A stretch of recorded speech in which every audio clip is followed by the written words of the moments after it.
السلام علیکم ورحمۃ اللہ۔ بسم اللہ الرحمن الرحیم۔ رب اشرح لی صدری ویسر لی امری واحلل عقدۃ من لسانی یفقہوا قولی۔ ہم آپ سے کل گفتگو کر رہے تھے اولاد کی تربیت کے حوالے سے، اور اس میں سے پہلا پوائنٹ جو تھا وہ یہ تھا کہ جب ہم کسی لڑکے کے لیے لڑکی کا انتخاب کریں، تلاش کریں رشتے کے لیے، تو اس میں کیا چیز ہونی چاہیے؟ جو اصل چیز ہونی چاہیے، بنیاد ہے، اور وہ اسلام ہے، اسلامی تعلیمات ہیں، یہ چیز بنیاد ہونی چاہیے۔ اب دوسرے نمبر پر بات یہ ہے کہ جب ہم ان بچیوں کا شادی کرتے ہیں تو اس میں ہم کچھ خرافات ایسے کر دیتے ہیں کہ جس چیز کی ابتدا ہی گناہ سے ہے، ابتدا ہی اللہ تعالیٰ کی ناراضگی سے ہے، اور اس ناراضگی کا اثر ہماری اولاد پر بھی ہوتا ہے، ہماری اولاد کی تربیت پر بھی اس کا اثر پڑتا ہے۔ وہ یہ ہے کہ ہم اس موقع پر مہندی کی ایک رسم کرتے ہیں جس میں فحاشی، عریانی اور بے حیائی کھلم کھلا عام پھرتی ہے، اور لڑکے والے اپنے گھر کرتے ہیں، لڑکی والے اپنے گھر کرتے ہیں، جس کا قرآن و سنت سے کوئی بھی ثبوت نہیں۔ ہاں، اگر آپ کرنا چاہتے ہیں، رسم ہے، آپ کی دنیا کی رسم ہے، پھر اس میں اتنا احتیاط برتیں کہ فحاشی اس میں نہ آئے، عریانی نہ آئے، جو آپ کرنا چاہتے ہیں اپنی چار دیواری کے اندر رہ کر کریں۔ پھر اس کے بعد بات یہ آتی ہے، ہم شادی پر بلا وجہ بغیر کسی ضرورت کے ناجائز ہم پیسے کا استعمال کرتے ہیں۔ اگر ہم وہی پیسہ سیو کر کے رکھیں، اسے سنبھال کر رکھیں، تو یہی پیسہ کل ہماری اولاد کے لیے کام آ سکتا ہے، یہی پیسہ کل آپ کے برے وقت میں کام آ سکتا ہے۔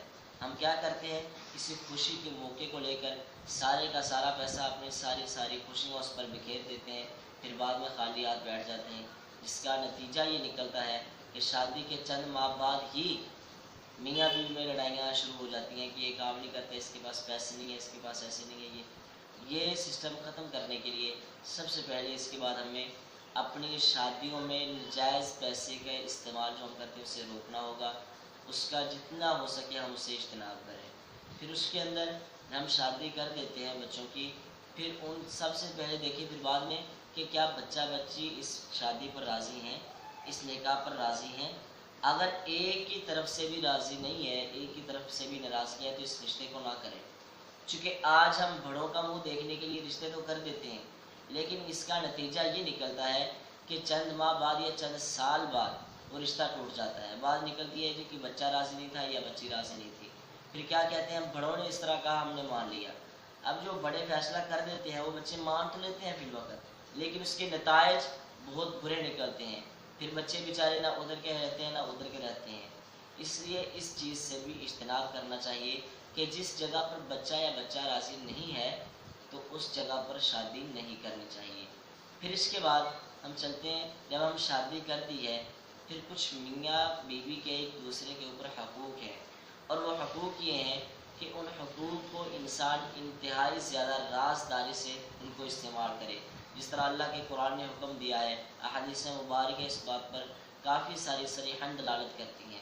اب جب ہمارے ہاں کسی بچے اب اولاد مانگتے ہیں، کسی کے اولاد نہیں ہوتی، ہم اس میں اولاد مانگتے ہیں، اللہ سے دعا کرتے ہیں۔ پہلی بات حضرت ابراہیم علیہ السلام نے یہ بتائی ہمیں اللہ سے دعا مانگ کر، جب حضرت اسماعیل پیدا ہوئے اس سے پہلے حضرت ابراہیم نے دعا کی، ربی حب لی من الصالحین۔ پہلی ہمیں تلقین یہ کی ہے کہ ربی، اگر مانگنا ہے تو اپنے رب سے مانگنا ہے، حب لی من الصالحین، اور اگر اولاد بھی مانگنی ہے تو نیک مانگنی ہے۔ صرف یہ نہیں کہ اللہ ہمیں اولاد دے دے، ہمیں بیٹا دے دے، بیٹی دے دے، نہیں۔ پہلی بات یہ کہ مانگنا بھی اللہ سے ہے، خالصتاً توحید کے ساتھ مانگنا ہے، اللہ سے مانگنا ہے۔ دوسری بات یہ ہے کہ ساتھ شرط یہ لگانی ہے کہ اللہ ہمیں نیک دینا۔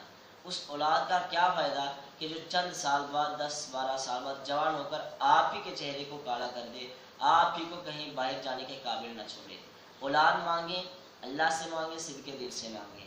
دوسری شرط یہ ہے کہ اپنے اللہ سے اولاد مانگیں اور نیک کا سوال کریں۔ جب اولاد ہی نیک نہیں ہے تو پھر اس اولاد کا کیا کرنا ہے؟ اس اولاد سے تو ایسے ہی اچھے ہیں کہ یعنی کہ کسی کے پاس اولاد نہیں ہے سے تو وہ اچھے ہیں۔ اولاد مانگیں اور نیک مانگیں، اور پھر صالح اولاد مانگیں جو آپ کے لیے بھی فائدہ مند ہو، آپ کے گھر والوں کے لیے فائدہ مند ہو، آپ کے محلے داروں کے لیے فائدہ مند ہو۔ اگر یہ اولاد آپ کے گھر بار والوں کے لیے فائدہ مند ہوگی تو یہی اولاد آپ کا ہاتھ پکڑ کر قیامت کے دن جنت میں لے کر جائے گی۔ انشاءاللہ ملتے ہیں دوسری ویڈیو میں۔ السلام علیکم۔